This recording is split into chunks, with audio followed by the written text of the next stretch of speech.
नमस्कार. आपण करतोय मोदकासाठी सारण. त्यासाठी मी नारळ घेतलाय तो फोडून त्याचे असे पाठीमागचा काळा भाग काढून घेतलाय आणि मिक्सरला त्याचं बारीक वाटण करून घेतले.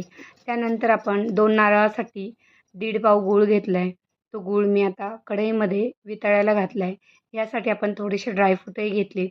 गूळ पूर्ण वितळून झाला त्यामध्ये बारीक करून घेतलेला खोबऱ्याचा जो चवा आहे तो त्यात छान मिक्स करून घ्यायचा आहे. आता व्यवस्थित मिक्स झाला की तो थोडा वितळून पातळ होतो. तो पूर्ण आटेपर्यंत त्याला शिजवून घ्यायचं आहे आणि आता याच्यानंतर जसा तो शिजतील तसा तो घट्ट होत जातो.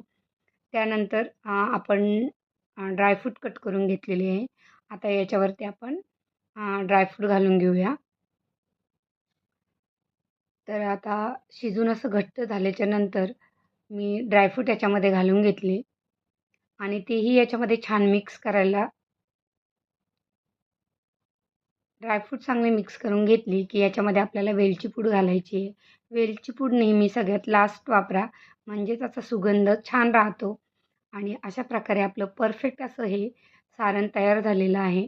आता हे सारण थंड झाल्यानंतर मोदकमध्ये भरून तुम्ही मोदक तयार करा. तर रेसिपी आवडल्यास शेअर करा, लाईक करा, कमेंट करा.